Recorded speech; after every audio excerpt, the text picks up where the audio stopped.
Power star Pawan Kalyan ఒక అశేష అభిమానం, లక్షలాది మంది కోట్లాది మంది అభిమానులు ఉన్న ఒక కథానాయకుడు. అలాగే రాజకీయ నాయకుడిగా కూడా 10 ఏళ్ల నుంచి పార్టీ పెట్టి పార్టీ గెలుపోవటంతో సంబంధం లేకుండా సస్టైన్ చేస్తూ పోరాడుతూ అంటే ఈ కూటమి గెలవడానికి ముఖ్య భూమిక పోషించిన వ్యక్తిగా అందరి చేత కొనియాడబడుతున్న పవన్ కళ్యాణ్ గారు. సో ఆయన కోసం చెప్పాల్సి వస్తే, ఆయన సైకాలజీ కోసం చెప్పాల్సి వస్తే ఏ విధంగా అనాలిసిస్ చేస్తారు? పవన్ కళ్యాణ్ గారు ఫస్ట్ ఆఫ్ ఆల్ ఫిల్మ్ ఇండస్ట్రీకి సంబంధించిన ఆయన. So if he wants to make money చేసుకోవాలంటే ఆయనకి ఆప్షన్స్ ఉన్నాయి. బట్ ఇందులోకి వచ్చి ఆయన ఇన్ని ఇయర్స్ నుంచి హోప్ పోకుండా టూ మచ్ ఆఫ్ పెర్సివరెన్స్ కానీ, కమిట్మెంట్ కానీ, కన్సిస్టెన్సీ కానీ, నేను గెలవాలి, ఏదో నేను దేశానికి కంట్రిబ్యూట్ చేయాలి. మనం తీసుకున్నట్లయితే చాలా మంది ఆయన విమర్శిస్తూ ఉంటారు. ఎలా అంటే సినిమా డైలాగులు చెప్తే చాలా మంది విమర్శించారు రీసెంట్లీ కూడా. ఏమని సినిమా డైలాగులు చెప్తే చాలద్దు, ఇది పాలిటిక్స్ అది ఇది అని చెప్పి. బట్ ఆయన మాట్లాడిన విషయాలు కానీ ఏమైనా కానీ కొన్ని డైలాగ్స్ ఇండియాని మార్చే విధంగా, యూత్ లో ఒకలాంటి ట్రాన్స్ఫర్మేషన్ కానీ, ఒకలాంటి మోటివేషన్ కానీ మీరు చూసినట్లయితే this lot of youth following for him. So అట్లాంటి is a very good motivator అని నేను చెప్తా. ఎందుకంటే యూత్ ని, మాసెస్ ని కదిల్చి మోటివేటింగ్ ఫ్యాక్టర్ ఉంటే గానీ అంత ఫాలోయింగ్ రాదు. సో డెఫినెట్లీ ఆయన చెప్పే స్పీచెస్ లో కానీ ఏదైనా కానీ నాకు ఎలా అనిపిస్తుంది అంటే he striving for better India, some kind of change. ఇదంతా కాదు, ఈ బ్యాడ్ థింగ్స్ అన్ని కాదు, ఈ లంచాలు తీసుకోవడము, ఈ అవినీతి, ఇదంతా కాదు. సో జగన్మోహన్ రెడ్డి ఎలక్షన్స్ ముందు ఏమని చెప్పారు? నన్ను గెలిపించండి అని. ఇక్కడ emotions lot of role play చేసాయి. Okay. So I think emotional aspect లో అట్ ద సేమ్ టైం ఇప్పుడు పవన్ కళ్యాణ్ గారికి ఉన్న బాధ్యత ఏంటంటే ఎమోషన్స్ మీద వచ్చారు ఫ్యాన్స్. ఆయనకున్న ఒక చరిష్మా గానీ, ఆయనకి విపరీతమైన charisma, the way he motivates people, and ఆయనకున్న ఒకలాంటి భరోసా ఇస్తున్నారు చూసారా జనాలకి. ఏంటంటే నేను చేస్తాను, చేంజ్ మీకు కనిపిస్తుంది, ఇవన్నీ కాదు, you will see a new India, new Andhra Pradesh అని ఇలాంటి మోటివేటింగ్ ఫ్యాక్టర్ వల్ల I think he won. And ఇప్పుడు ఆయనకున్న టాస్క్ ఏంటంటే, ఇప్పుడు ఎవరైతే ఓటర్స్ వచ్చారో, ఆయనకి పర్టికులర్ ఫాలోయింగ్ ఉన్నదో, సో ఈ ఎమోషన్స్ తో వచ్చిన వాళ్ళు మళ్ళీ నెగిటివ్ గా ఏదైనా ఎమోషన్స్ ఫీల్ అయితే, ఎందుకంటే ఇప్పుడు ఫర్ ఎగ్జాంపుల్ ఏదైనా పర్సనల్ రిలేషన్స్ లో కానీ ఎందులో కానీ మీరు చూసినట్లయితే బాగా ఇష్టం ఉన్న వాళ్ళ దగ్గర చిన్నది ఏదైనా నెగిటివ్ గా జరగగానే కేయాస్ వస్తాయి, గొడవలు జరుగుతాయి, ఏదైనా చిన్న కాంట్రవర్సీ, చిన్న మనస్పర్ధలు రాగానే. అలాంటివి కూడా జరిగే ఛాన్సెస్ ఉన్నాయి పవన్ కళ్యాణ్ గారి గురించి. ఎందుకంటే అప్రోర్ ఒకేసారి వచ్చింది కాబట్టి ఎమోషన్స్ తో. So then might also be a flip side. కాబట్టి ఆయన చేయాల్సింది ఏంటంటే ఇప్పుడు కన్సిస్టెంట్ గా వీళ్ళని ఉంచుకోవడం. He's a very good leader who has the capacity to motivate people. అంటే ఇప్పుడు పవన్ కళ్యాణ్ గారు సైకాలజీ కోసం చెప్పాల్సి వచ్చినప్పుడు, అంటే నేను చాలాసార్లు ఆయన గమనించింది ఏంటంటే, ఆయన కొన్ని విషయాల్లో చాలా అగ్రెసివ్గా ఉంటారు. అంటే ఒక రకమైన అంటే పాజిటివ్ ఆవేశం, అంటే ఆయన అభిమానులు చెప్పేది ఏంటంటే ఆయన ఆవేశం ఒక పాజిటివిటీ వైపు ఉంటుంది అని. సో పాజిటివ్ ఆవేశం అనే దాన్ని ఎక్కువ ఎక్స్ప్రెస్ చేస్తూ ఉంటారు.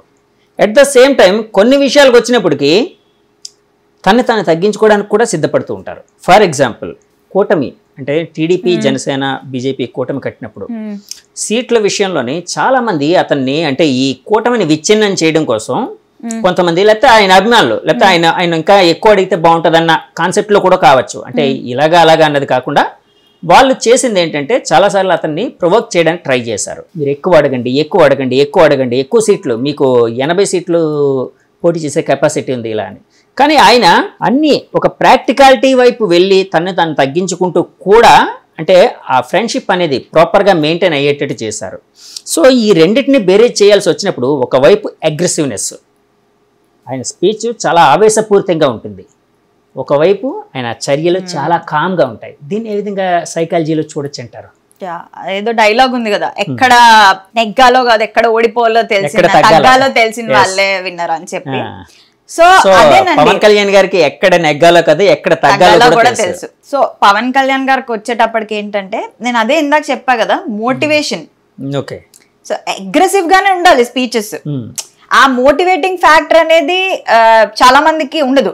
I think with charisma and that speeches that is how he gain voters whatever. ఎందుకంటే మనం ఎవరికైనా ఓట్ అయ్యాలంటే నమ్మకం రావాలి. ఆయన అంతలా నమ్మకం క్రియేట్ చేశారు. ఐ థింక్ ఆయన బాగా బ్యాలెన్స్ చేసుకుంటారు.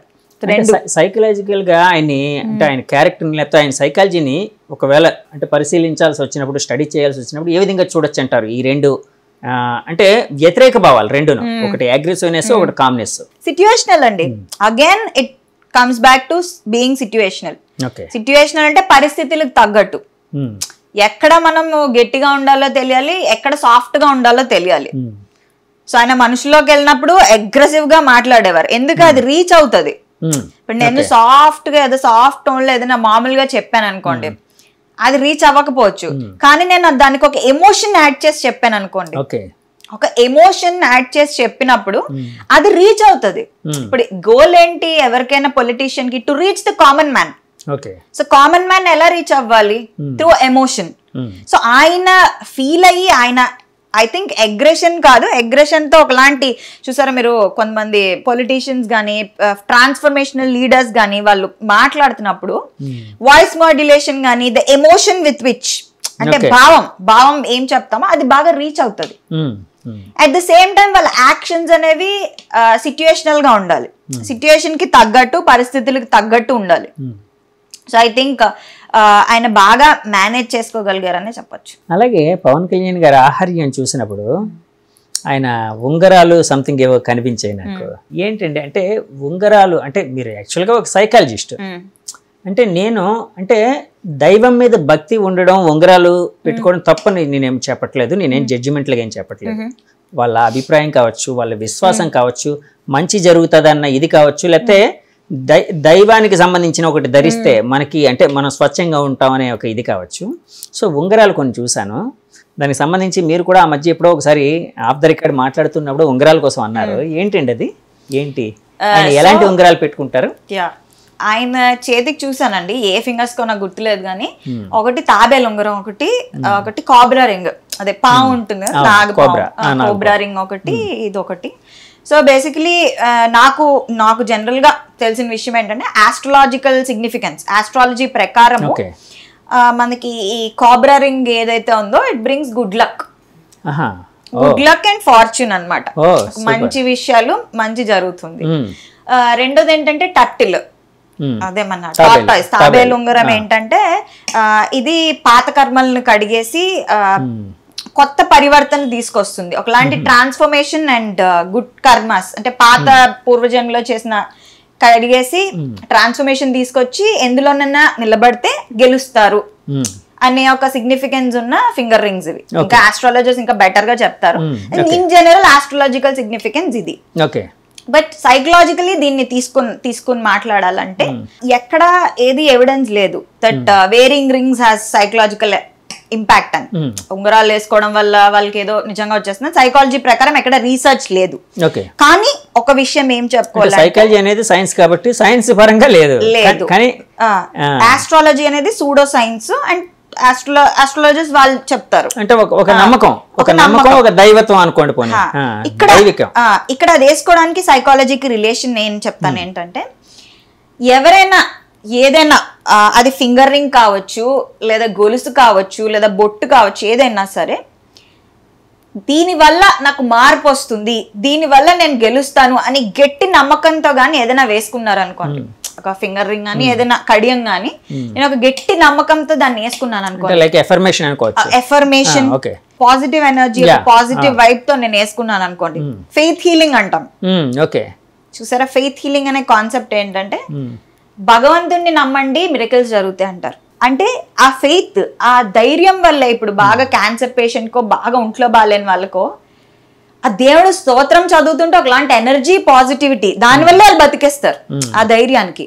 సో ఎవరైనా ఏదైనా అనుకుని స్ట్రాంగ్ ఎఫర్మ్ చేసుకుని నమ్మకంతో పెట్టుకుంటే మన మైండ్ లో మనకి తెలియకుండా సబ్ కాన్షియస్లీ చేంజెస్ వస్తాయి. సో డెఫినెట్లీ దానివల్ల పాజిటివ్ ఇంపాక్ట్ ఉంటుంది.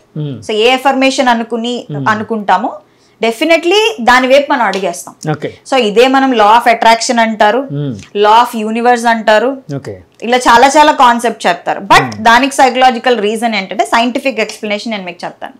ర్యాస్ అంటాం ఓకే బ్రెయిన్ లో, ర్యాస్ RAS అంటే రెటిక్యులర్ యాక్టివేటింగ్ సిస్టమ్ ఓకే మన మైండ్ లో ఉంటుంది. సో ఈ రెటిక్యులర్ యాక్టివేటింగ్ సిస్టమ్ ఏంటంటే ఒక సెక్యూరిటీ గార్డ్ లాగా, లేదా ఒక ఏదైనా హోటల్ బయట ఒక బౌన్సర్ లాగా సెక్యూరిటీ గార్డ్ లాగా. ఓకే సో ఎవరు లోపలికి వెళ్తున్నారు మన బ్రెయిన్ లో, ఎవరు లోపలికి వెళ్తున్నారు, ఎవరు బయటకు వస్తున్నారు, ఇది అది అబ్జర్వ్ చేస్తూ ఉంటది arse, reticular activating system. So మనకి ఫర్ ఎగ్జాంపుల్ ఇది రెడ్